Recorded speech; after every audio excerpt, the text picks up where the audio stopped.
Hi everyone, welcome to my channel.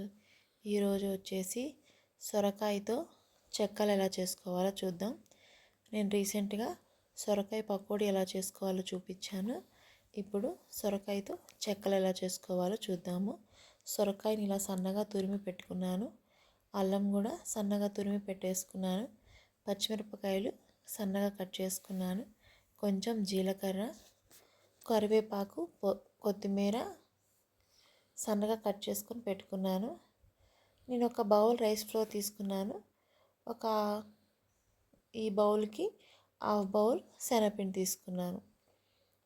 Rice flour వచ్చేసి నాకు సగమే పట్టిందండి, ఫుల్ ఏం పట్టలేదు. నేను సొరకాయ తీసుకున్న క్వాంటిటీని బట్టి నేను రైస్ ఫ్లోర్ కూడా కలుపుకున్నాను. ఇది వచ్చేసి నాకు హాఫ్ బౌల్ పట్టింది. తర్వాత చూడండి, శనగపిండి రైస్ ఫ్లోర్ వేసేసుకొని రుచికి సరిపడా ఉప్పు, కారం వేసుకొని కలుపుకోవాలి.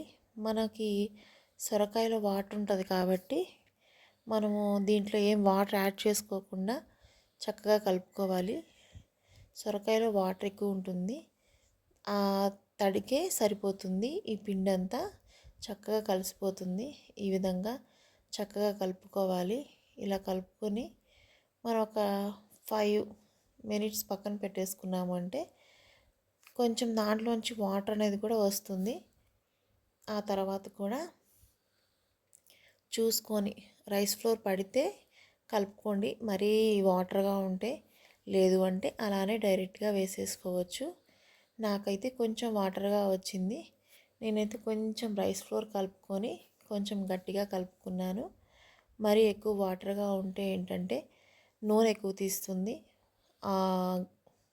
సొరకాయ చెక్కలులో నూనె ఎక్కువ తీసి ఆయిలీగా ఉంటుంది. అందుకని కొంచెం గట్టిగా కలుపుకుంటే చాలా బాగుంటుంది. చూడండి, ఇలా నూనె పెట్టేసుకొని కొంచెం లైట్గా కలుపుకొని పక్కన పెట్టేసుకోవాలి. బాండీలో నూనె వేడెక్కిన తర్వాత మనం బాల్స్లా చేసుకొని చక్కగా చెక్కల్లాగా ఒత్తుకొని వేసుకోవాలి. మరీ పలచగా వద్దు, కొంచెం మందంగా ఒత్తుకుంటే ఏంటంటే కొంచెం సాఫ్ట్గా వడల్లాగా వస్తాయి. వీటిని ఒక్కొక్క ఏరియాలో ఒక్కొక్కలా పిలుస్తారు. సొరకాయ చెక్కలు అంటారు, సొరకాయ వడలు అంటారు, ఒక్కొక్క చోట ఒక్కోలా అంటారు. మేమైతే సొరకాయ చెక్కలని అంటాము, మెత్తటి చెక్కలని కూడా మేము. దీనిలోకి మనము ఏదైనా చట్నీ కానీ సాస్ కానీ పెట్టుకొని తింటే చాలా బాగుంటుంది. ఇవి గోల్డ్ కలర్ వచ్చేంత వరకు ఉంచి ఫ్రై చేసుకోవాలి. చాలా టేస్ట్గా ఉంటాయి, పిల్లలకి నచ్చుతుంది కూడాను. ఇవి పెద్దవాళ్ళు కూడా నచ్చుతాయి. ఒకసారి ట్రై చేయండి, చాలా బాగుంటుంది. నా ఈ వీడియో కనుక నచ్చినట్లయితే లైక్ చేయండి, నా ఛానల్ని సబ్స్క్రైబ్ చేసుకోండి. వీటిని సొరకాయ వడలు అంటారు, సొరకాయ చెక్కలను కూడా అంటారు.